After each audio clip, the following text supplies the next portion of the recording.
নমস্কার, কেমন আছেন সবাই? আশা করছি সবাই খুব ভালো আছেন।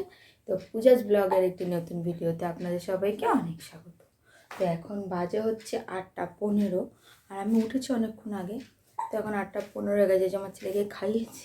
এই যে ওর হিচকি উঠছে যেন খাট থেকে নামছিলাম না। তা বললাম চ নেমে একটু ঘুরে আসি, তাহলে হিচকিটা একটু কমে যায়। কমে গেলে ওকে এখানে শুয়ে দিই, তারপরে ঘরের সব কাজগুলো করব। তো ঠান্ডা রয়েছে, নামছে না বলে আমি সোয়েটারটা পরতে পারিনি। এর কম্বলটা হাতে করে নিয়ে চলে এসেছি। তো কম্বলটা এর দেবো একটু, মাথায় টুপিও পরতে দিচ্ছে না, এই জন্য এই কম্বলটা বার করেছি। আর টুপি না পরলে এটার মধ্যে টুপির এই যে সিস্টেম রয়েছে, তো এই যে মাথাটা ঢাকা থাকবে।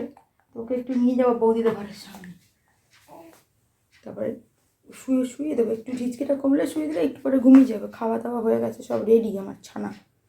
তো চলুন কাজগুলো সব করে ফেলি। তো আমি তাড়াতাড়ি করে এখন এই যে অ্যামাজন থেকে 2-3 দিন আগে একটা পার্সেল দিয়ে গেছিলো, তো চাল ছিল, তো চালটা শেষ হয়ে গিয়েছে বলে আজকে পার্সেলটা করে চালটা ঢেলে নিলাম। তো চালটা ঢেলে আর এইদিকে যে চালটা ধুয়ে রেখে দিচ্ছি, আর ওইদিকে তাড়াতাড়ি করে পাখিকে খাবার দিয়ে আর এই যে গরম জল করে খেয়ে নিলাম। খেয়ে দিয়ে নিয়ে আর এই যে পিত্তি ঘুরছে, আর আমি এইদিকে এসে বিছান গোছাতে। তো তাড়াতাড়ি করে এই যে টিছানগুলো সব গুছিয়ে নিলাম। গুছিয়ে টুছিয়ে নিয়ে এই যে ঘরটা ঝাঁট দিচ্ছি। তো ঘরটা ঝাঁট দেওয়া হয়ে গেছে, তো ঘরটা মুছে আমি স্নান করতে চলে গেলাম। তো এই যে প্রতিদিনের মতোই স্নান টান করে এসে ঠাকুরের বাসন মাজছি। তো ঠাকুরের বাসন মেজে এই যে পুজো করতে বসলাম। এখন আমার ছেলে রয়েছে পিতৃদের ঘরে, তো আমি এই জন্য তাড়াতাড়ি করে পুজো করে নিচ্ছি। বৌদি বলে তাড়াতাড়ি করে গিয়ে পুজোটা করে নাও। তো এই জন্য পুজোটা করে টরে নিয়ে আর এইদিকে এই যে ভাত আর ডিম সিদ্ধ দিয়ে ঘি দিয়ে টিফিন খেয়ে নিলাম। খেয়ে দিয়ে নিয়ে এই যে আমার ছেলেকে নিয়ে নেমেছি একটু রোদ পোয়াতে। যে আজকে ভালো রোদ ছিল, আজকে হাওয়া ছিল না, সেই জন্যই নেমেছি, নাহলে নামতাম না। হাওয়া থাকলে খুব হাওয়া দিলে তো ছোটো মানুষ ঠান্ডা লেগে যাবে, তাই জন্য। তো সেই জন্য এই যে হয়ে গেল। তো ওখান থেকে এসে আমার ছেলেকে স্নান টান করিয়ে খাইয়ে দাইয়ে শুইয়ে দিয়ে আর আমি রান্না করতে এসেছি। রান্না বলতে আজকে এই চিংড়ি মাছ ভাজা করেছি, আর ওই ডিমটা ভেজে নিলাম। তো পেঁয়াজ আর রসুন দিয়ে চিংড়ি মাছ, কুচো চিংড়ি ছিল, তো সেইটাই ভাজা করেছি। আর ভাত তো এই যেদিকে রান্না হয়ে গেছে, আর আমি এইদিকে তাড়াতাড়ি করে বাসনটা মেজে নিচ্ছি, যে কটা বাসন ছিল। তো এই যে তাড়াতাড়ি করে বাসনগুলো মেজে আর ধুয়ে নিলাম। ধুয়ে টুয়ে নিয়ে আরও কিছুটা ঘরের কাজ করে আর মেশিনে বসলাম। তো এই যে প্রথমেই একটা ব্লাউজ সেলাই করে নিলাম। তো এই ব্লাউজটা সেলাই হয়ে গেছে, সেলাই টেলাই করে রেখে দিয়েছি। আর এখন বাজে বিকেল 5টা। তো আমি এদিকে চাটা করে চাটা খেয়ে দিয়ে নিয়ে আমার ছেলেকে আবার খাইয়ে দাইয়ে দিয়ে আর এইদিকে মেশিনটা সরাতেছি। আমার ছেলের ঘুমের না খুব অসুবিধা হচ্ছে, তাই জন্য ভাবলাম মেশিনটা আজকে বাইরে বার করে দেবো। আগে মেশিনটা আমার এইখানেই ছিল।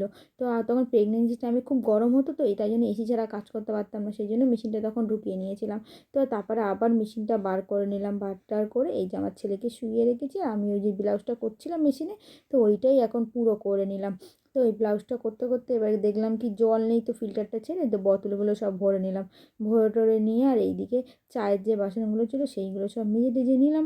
মেজে টেজে নিয়ে আমি খেয়ে দিয়ে নিয়ে বাকি সব কাজ বাজ করলাম। করে এখন আমার ছেলে রয়েছে বৌদিদের ঘরে, বৌদি বললো আমাকে দাও। তো এইদিকে এই জন্য বৌদিদের ঘরে দিয়েছে, আর এই যে বিছান গোছাচ্ছি তাড়াতাড়ি করে। ভাবলাম মশারিটা টাঙিয়ে নিই। তো এই যে তাড়াতাড়ি করে মশারিটা সেই টাঙিয়ে নিলাম। টাঙিয়ে নিয়ে এই যে একটা ব্লাউজ ছিল, তো এই ব্লাউজটা করতে বসেছি। তো এই ব্লাউজটা করতে করতেই বৌদি আমাকে ডাক দিল যে আমার ছেলে আবার কান্নাকাটি করছে। তখন গিয়ে আবার আমার ছেলেকে নিয়ে এলাম, নিয়ে এসে ওকে দুধ টুধ খাইয়ে আবার একটু ডাইপার টাইপার চেঞ্জ করে দিয়ে তারপরে গিয়ে আমরা দুজন শুয়ে পড়লাম। তো তাও শুতে শুতে তখন বেজে গেছিলো প্রায় 11টা, সাড়ে 11টা। তো বৌদি বাড়িতে ছিল বলে আমি কাজটা করছিলাম, তো ব্লাউজটা পুরো সম্পূর্ণ করতেও পারিনি। তো ভিডিওটা আজকে আমি এখানেই শেষ করলাম। ভিডিওটা কেমন লাগলো জানাতে ভুলবেন না। ভালো লাগলে লাইক কমেন্ট শেয়ার করে আমাদের পাশে থাকবেন। অসংখ্য ধন্যবাদ ভিডিওটি সম্পূর্ণ দেখার জন্য। আবার দেখা হবে নতুন কোনো একটা ভিডিওতে।